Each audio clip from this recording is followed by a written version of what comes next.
Hello, hi guys! Magandang hapon sa inyong lahat. This is Chino Rodriguez, Mama sa Great Channel, a faith healer, also mata reader. So ngayong hapon na tignan natin nagsabihin sa iyo ng ating mga gabay. So this is a monthly gabay for the month of October 2024 for the sign of Scorpio. So Scorpio, welcome to my channel. Ano kayang messages, advices, and spirit guides ang ating masasaga for today's video? Kanino kayang energy or kaganapan sa buhay ng mga Scorpio signs ang ating mahagilap. So guys, this reading is a general reading lamang, hindi lahat makaka-resonate. Kunin lamang po ang makaka-relate sa inyo and comment down below kung kaninong energy ang ating nasaga. Because don't forget to like and subscribe my channel and hit notification bell for more videos update. And of course, maraming salamat po sa mga walang sawang pagsuporta sa aking channel. Lalo-lalo na ang hindi nag-skip ng ads na way pagpalain kayo ng Diyos at may kapal. Siksik-liglig na gumapaw na biyayang manang balik sa inyo. So let's see guys, what is the messages, advice sa inyo ng ating angel spirit for the sign of Scorpio. So let's see and watch this. Angel Spirit messages given information. Ano kayong gusto sabihin sa iyo ng ating mga baraha?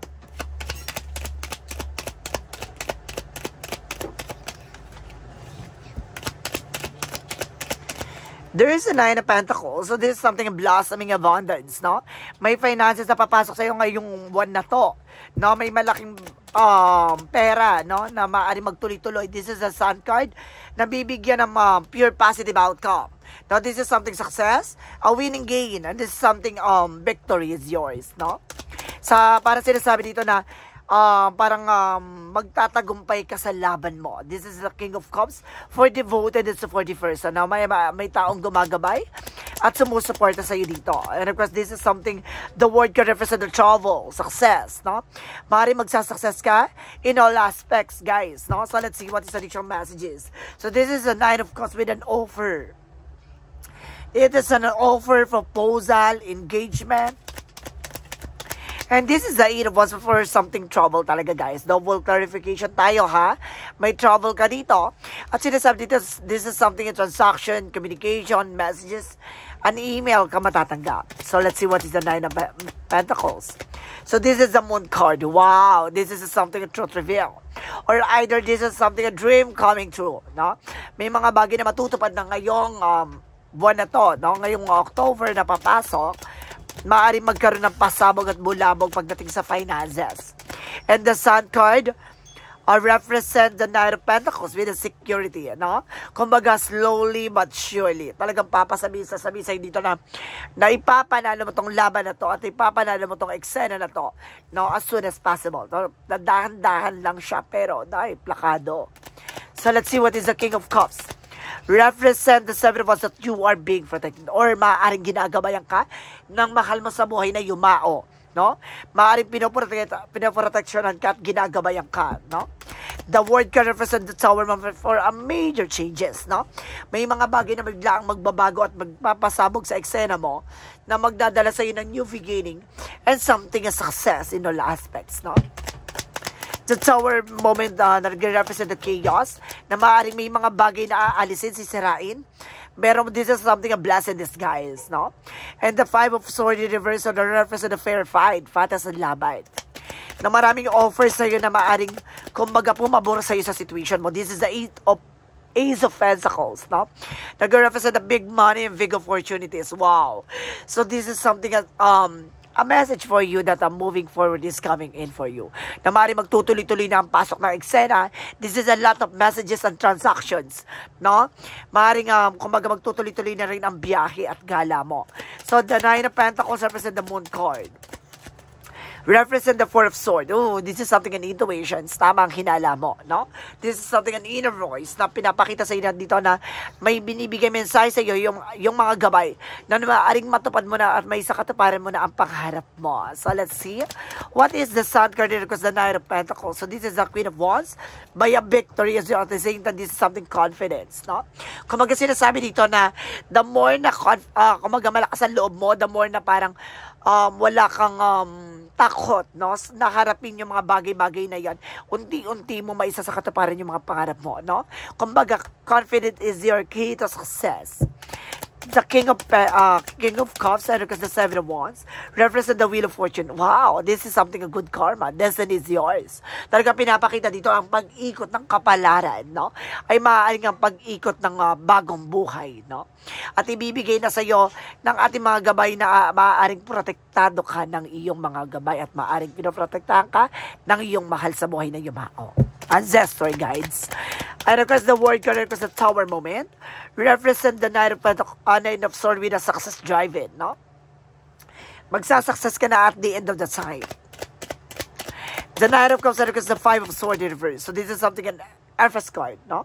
This is something a revert, no? Fertility or something a blessing. May paparating na offer sa'yo na maaaring papabor sa'yo na itong biyaya na to ay maaaring, diba, magpapabago ng landasin mo.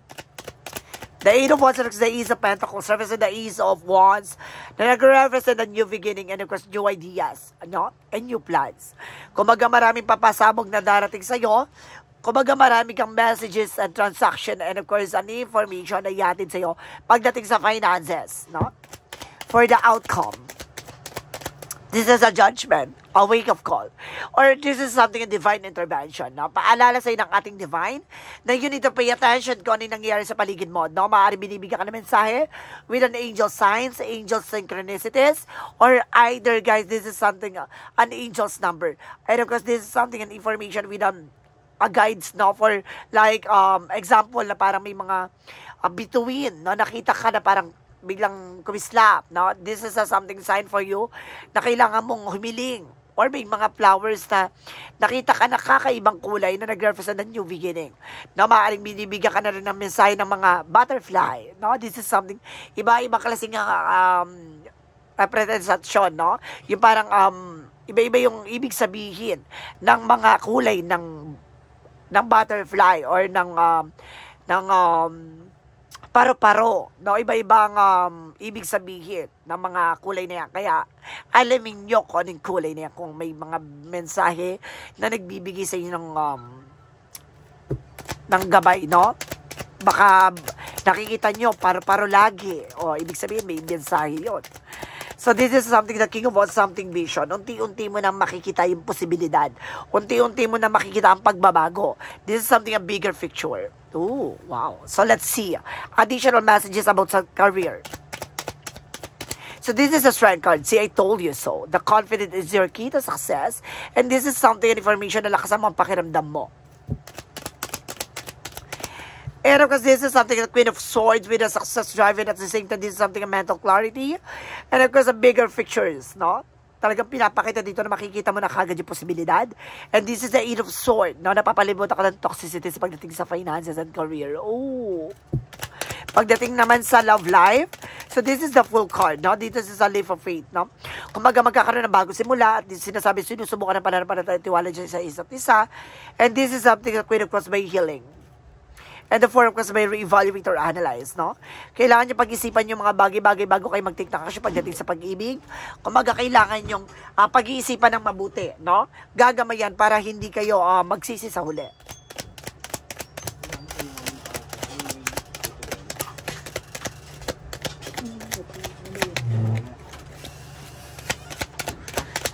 So, let's see what is additional messages. Pagdating sa health. So, this is a Magician and Nine of Swords. Oh my goodness. Ang ganda ng baraka mo, but eventually, guys, may gumagawa ng eksena sa'yo, kaya hindi ka makatulog, hindi ka kumaga, nahihirapan ka sa pagtulog. This is the Magician and the Nine of Swords. Sleepless nights. Ooh. And you are feeling stressed right now. Additional messages for the outcome pa. No? And this is something, the Ten of Pentacles. With something, inheritance, no? Minana or mana. Or either, guys, this is something family related with the financial, no? Kung maaaring mag-boom ang yung finances and of course yung family pagdating sa finances, maaaring lumago at lumakas. There's a lot of branches, no? Pagdating sa negosyo. So let's see, guys, now what is additional messages with the magic of fairy messages? And this is something business venture na pagdating sa business mo, pagdating sa negosyo mo, magkakaroon ka ng career opportunities or new career opportunity or business, no? Maring magtiwala ka at binibigay sa'yo ng ating mga bayan, mga bagay para sa'yo talaga. And this is everything is okay, na magtiwala ka. Na lahat ng mga bagay na nangyayari sa'yo ay may dahilan. Hindi yan ibibigay pagsubok na yan sa'yo kung walang ibig sabihin or mema lang. Diba? So, let's see what is the romance angels pagdating sa love life for Mystic Love Oracle deck. And of course, this is something, a silence, no contact, no? So, some of you guys, wala kayong contact ng person mo. And this is something change, transition, no? Magbabago na rin ang inyong relasyon, ang inyong pagsasama. And this is something a break up. Na maaaring maghiwalay kayo, o maaaring naghiwalay kayo, o maaaring tinapos na talaga. This is something an ending. Na parang na, talagang, this is something over. So, let's see what is a yin and yang oracle card. And of course, this is something messages. Meron talagang binibigay mensahe sa panaginip mo. Or talagang binibigyan ka ng mensahe sa panaginip mo kasi may gusto sa iyo ipahiwatig. At may mensahe sa iyo na gusto mo ipaalam sa iyo. This is something decision. Kailangan mo mag-decide. And this is something seed. Na mayroon dito parang binhi na parang kailangan mo na mag-umpisang magtanim or mag-umpisang magtiyaga. No? Maaaring darating yung araw na aanihin mo itong opportunities na to para sa'yo. Maaaring, kumbaga, itong scene na to yung bagay na magpapalago, no? Ng iyong negosyo. Let's see what is the synchronicities. And this is something lost, no? May mga bagay na nawala, may mga bagay na nasira, may mga bagay, or something losses, no? Parang meron ditong nawala talaga, or something na naglaho. And this is something love. Wow, this is something a love connections. Shooting star na maaaring, kumbaga ito yung katuparan sa pangarap mo, na kung talaga siya, ibabalik siya sa'yo. And this is something the word na magpapabago ng mundo mo at babaguhin ang mundong ginagalawan mo. So let's see guys now what is the money move oracle deck for a money and career reading. And of course, this is something winning. Talaga ipapanalo mo talaga pagdating sa finances. Wow. Sooner or later, luck comes up to everyone. And this is something unending. Talagang may tatapusin talaga dito pagdating sa iyo. Now, the cycle is over. And it's time for you to make a change and revert. So, talaga magkakaroon ng panibago eksena. Bubuhay ang katawan lupa mo. This is something spiritual work. Na parang tinapos na eh. Ito na yung maaari magsilbi sa'yo sa lahat ng kaganapan sa buhay mo. Open your heart to a spiritual career and heal the human heart. So, kumaga, talagang magpatawad. No? Maaaring ito yung magsisilbing pagpapatawad sa lahat ng, kumaga, nagawa no? Pagdating sa pera or finances. So, this is the moment na tatapusin na at ipapanalo mo na to. So, let's see what is additional messages for Angel's answer.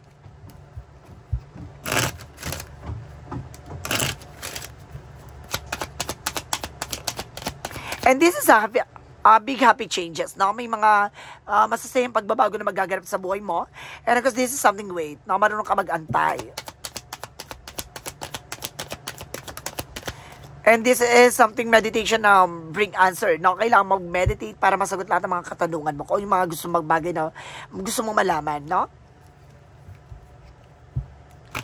So let's see what is additional messages with the Archangel Michael. Self-respect. Kailangan mo ng respeto sa sarili mo, guys. And this is something romance angels are helping you. No? Kung baga nandito ang ating mga gabay, tinutulungan ka. Ginagabayan ka. No? Pagdating sa buhay, relasyon. Additional messages with an energy. And there's an adjacent possibilities. No? May mga pinto ang magsasara. May mga bagong opportunities na magbubukas sa'yo. And this is something, a contract. Na may kontrata dito. This is something marriage contracts. Or pagdating sa lupa, no? Maaaring magkaroon ka ng kontrata pagdating sa bahay, sa sasakyan, or sa career. And this circle cornucopia, kailangan mo ng fruit and vegetables. So, let's see what is additional messages with an angel spirit. And there is a builder, guys. Napapalakasin talagang pundasyon mo. Additional messages with an angel spirit. Okay? So, this is something a family. Now, family-related talaga, guys. Now, this is something connections. And, of course, this is something let go. Now, maaaring kumbaga, bibitawan na, papakawalan na. Additional messages with an angel spirit. And this is a friendship, no? Maaring kumbaga connected ka rin sa with your friendship. And this is a balance, no? Kailangan mo maging balance dito, guys.